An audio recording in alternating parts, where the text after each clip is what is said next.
안녕하십니까. 북새통 안정환 실장입니다. 오늘은 김밥 파는 CEO라는 책을 소개해 드리겠습니다.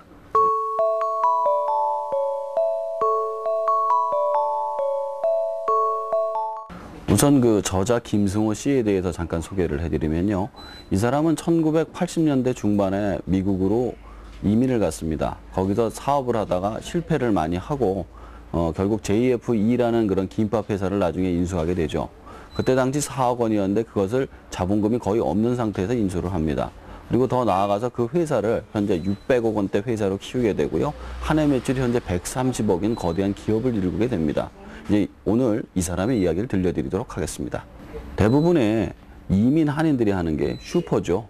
근데 이 슈퍼라는 게 24시간 쉬지도 못하고 360일 쉬지 못하고 계속 일을 해야 됩니다. 가족 단위로 사업을 하다 보니까 그다지 매출도 높지 못하고요. 그리고 세금도 엄청나게 걷어갑니다. 그래서 이런 것을 갖다 벗어나기 위해서 사업을 시작을 하게 되죠.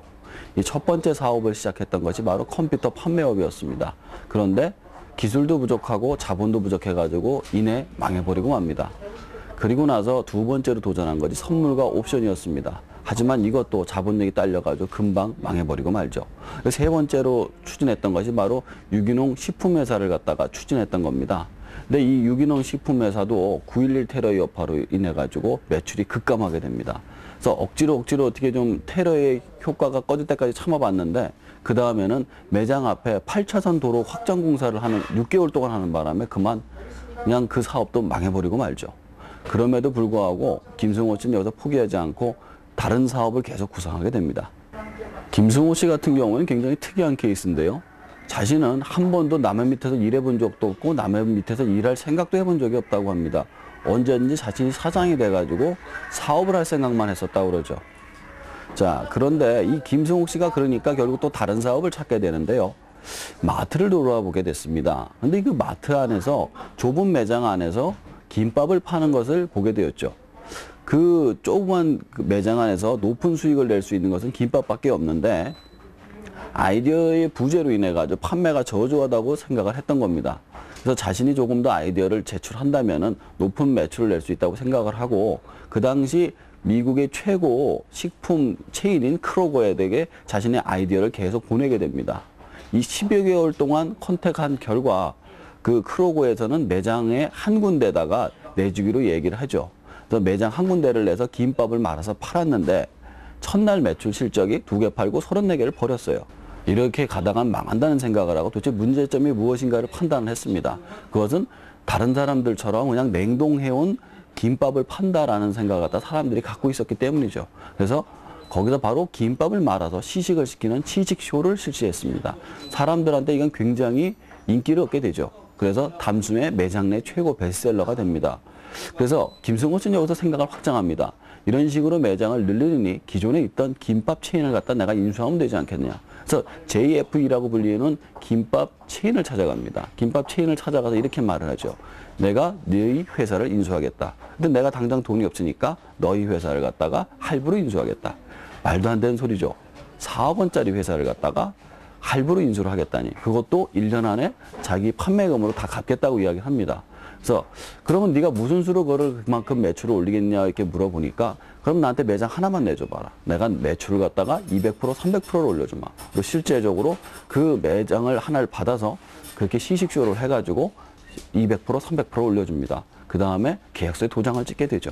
그리고 그 8개월 만에 JF2사의 전 금액을 갖다가 다 갚아버리게 됩니다. 그 다음에 점점 승승장구하게 되죠. 그러면은 그 김승호 씨의 성공 비결은 과연 무엇이었을까요? 저는 많은 얘기들이 나오지만 크게 3가지만 가지고 설명을 드리도록 하겠습니다. 가장 첫 번째는 바로 모든 협상은 시간이 많은 자가 이기게 되어 있다. 이것은 말을 뒤집어서 하면은 어떤 것에 대해서 오랫동안 인내하는 사람만이 성공할 수 있다는 이야기입니다. 한 예로 크로거에서 협상을 해가지고 첫 번째 매장을 내는 데까지 걸린 시간이 10개월이었습니다.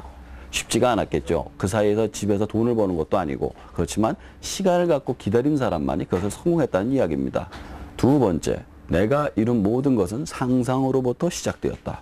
제가 예전에 말씀드렸던 시크릿이라든가 다른 책들에서도 똑같은 얘기가 나오는데요.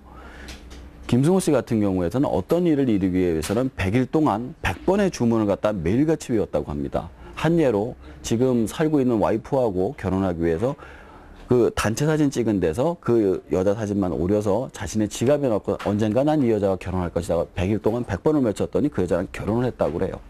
마찬가지로 그 크로거와 인수할 때도 마찬가지고 그 회사를 키울 때도 나는 이렇게 될 것이다 라고 끊임없이 상상을 외쳤다고 합니다.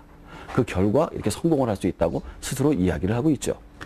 자, 세 번째, 성실한 직원만이 나와 자신을 도울 수 있다는 사실입니다.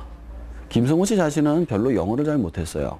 그러다 보니까 영어를 잘하는 직원을 구해야만 하는데 분점을 내는데 영어를 잘하는 직원이 아니라 성실한 직원을 두게 됩니다. 그래서 한 아주머니를 놓게 되는데 왜 김밥을 말아서 팔아야 되니까요. 근데 이 아주머니가 일을 얼마나 잘하는지 그 분점 내에서 또 분점을 낼 정도로 사업을 크게 만들어줍니다. 결국 영어를 잘하는 것은 결국 몸으로 때워야 으면 얼마든지 할 수 있다는 것이죠. 성실한 직원만이 나를 도와서 내 사업을 키울 수 있다는 것을 직접 몸으로 배우게 됩니다. 그리고 이 아주머니는 나중에 부사장으로 돼서 회사 전반적인 업무를 다 관장하게 되죠. 저는 이 책을 보면서 많은 생각을 했습니다. 정말로 상상력을 바탕으로 성공한 사람이 있었구나. 그리고 이런 식으로 성공할 수가 있겠구나라는 생각을 했는데요. 결국 저 자신도 이런 책들을 보면서 그런 방향으로 가야 되는 게 아닌가 이런 생각을 하게 되었습니다.